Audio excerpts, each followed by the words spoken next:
bringing you the news and information you need from the people making a difference.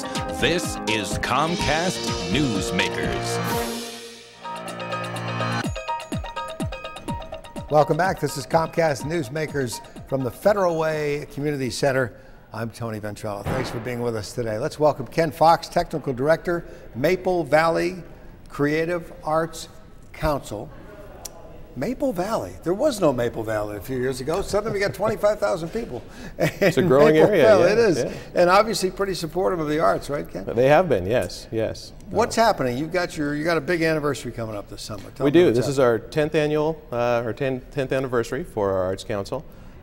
So very excited. We got a couple big events coming up that we can chat about a little bit. One of those is our 10th annual Arts Festival as part of Maple Valley Days, the big celebration, of course, down in the community there that takes place every summer. So. And let me hold up, I've got a picture of Lake Wilderness Lodge, which is, now a lot of it takes place inside this lodge, right? The Arts Festival takes place inside the lodge, correct. Maple Valley Days takes place at Lake Wilderness Park. The lodge is a part of that. And our Arts Council takes over the lodge, all 3 stories of it, for the Arts Festival for 2 days during the weekend, and provide all kinds of various arts for the community. So we have all kinds of visual art, painting, drawing, photography displayed. We have performing arts, drama. We have bands that come, musicians that play, dancers and things like that we book throughout the weekend for live entertainment as well. So. Is that kind of I understand it's a festival that goes on for what, a weekend or so? Yes, correct. But it's probably a much longer planning period, isn't it? Oh yeah. We start planning usually about 7-8 months ahead of time for the festival.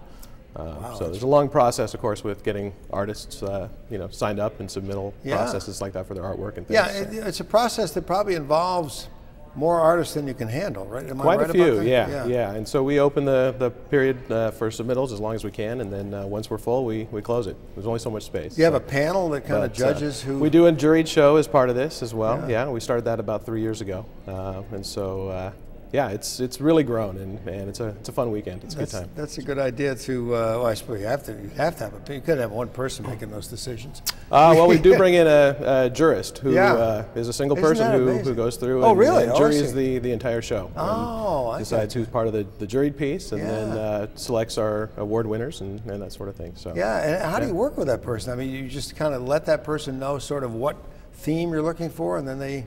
Actually, it's discretionary for them. So our coordinator comes in and selects a jurist, and then invites them to come and go through the show. Yeah. Tell me about the new location that you're looking at then. Well, again, 10 years. It's been a dream for our organization for quite a while, but we finally are closing the lease on a new space for our Arts Council. It's a creative arts center for Maple Valley, something we've never had before, and so we're very, very excited to be able to offer this to our community. It's a space that incorporates a performance area, working artist studio. It can be converted for business meetings, for, again, various types of music or drama performances, art classes, and we've had interests in a lot of those areas for this space already. Haven't even signed the lease yet, so we're very, very excited that's coming to fruition this summer.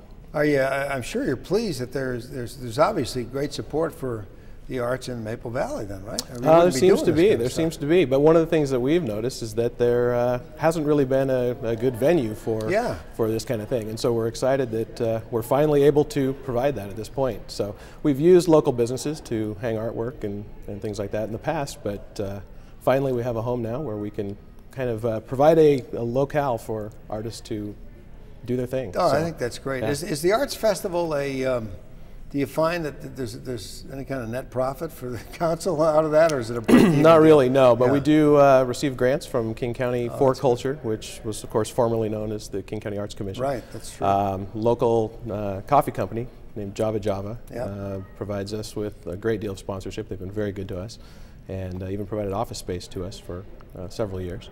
And then actually last year we received a large grant from Councilmember Reagan Dunn. Good. Which has been a great boon to us as well. Way to go, Reagan. Well, Ken, thanks for being with us, and best of luck with your 10th anniversary Arts Festival. And thanks for having me. Thank you. Thank you for joining us from Federal Way this time. I'm Tony Ventrella.